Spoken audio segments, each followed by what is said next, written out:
survived a wild night at Daytona International Speedway, which included a crash involving 19 cars to pad his points lead with an overtime win in Saturday night's Coke Zero 400. The ninth and final caution flag on lap 159 for an accident involving Sam Hornish Jr., Elliott Sadler, and Kurt Busch set up a green-white checkered finish. On that final restart, Harvick started on the outside front row with his teammate Clint Boyer. When the green flag flew, Harvick took off and then held off Casey Kane to the finish line. The victory was the 13th of Harvick's career and the second on a restrictor plate track this season after winning at Talladega. He took the victory in the final race on Daytona's old pavement, driving the same car that led 41 laps in the Daytona 500. Yeah, obviously it was a good night. Obviously it's same old Daytona.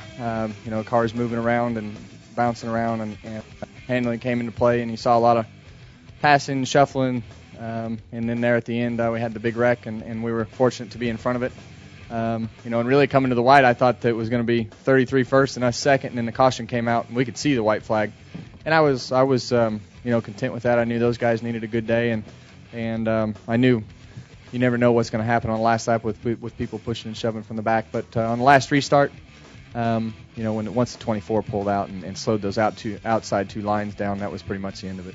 Kane was able to avoid the big wreck on the night and to go on to score his third top 5 finish in his last 4 races of the season. Like I said, I hit the wall once when I hit oil and spun just about all the way around and then hit the wall, and then they wrecked all in front of me.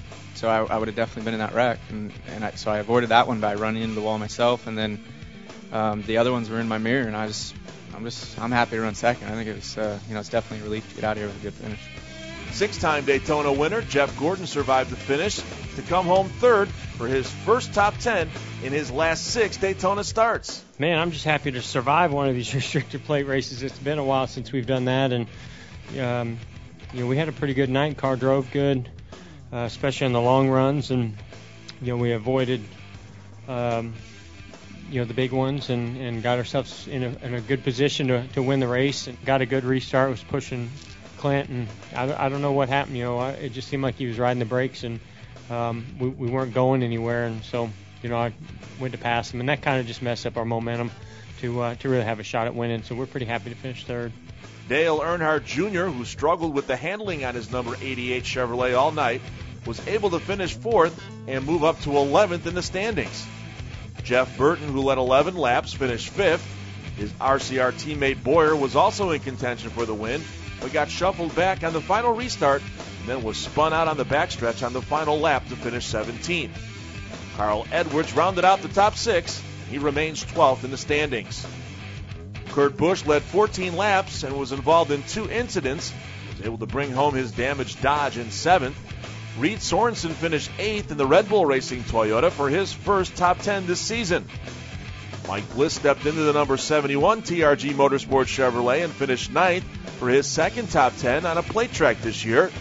And Scott Speed gave Red Bull 2 cars in the top 10 with a 10th place finish, and David Rudiman and Robbie Gordon rounded out the top 12. The big one took place with 12 laps to go. Took out a number of cars that included Jimmy Johnson, Tony Stewart, Ryan Newman, Juan Pablo Montoya, and Brad Keselowski. Mark Martin, who dropped the 13th in the standings with a 28th place finish, was also involved in the incident and saw his number 5 Chevrolet catch fire when he brought it to pit road. This year's Daytona 500 winner, Jamie McMurray, finished 39th, and he got caught up in an accident on lap 118. David Reagan got sideways and hit the wall. Kyle Busch fell 3 spots to 6th in the standings.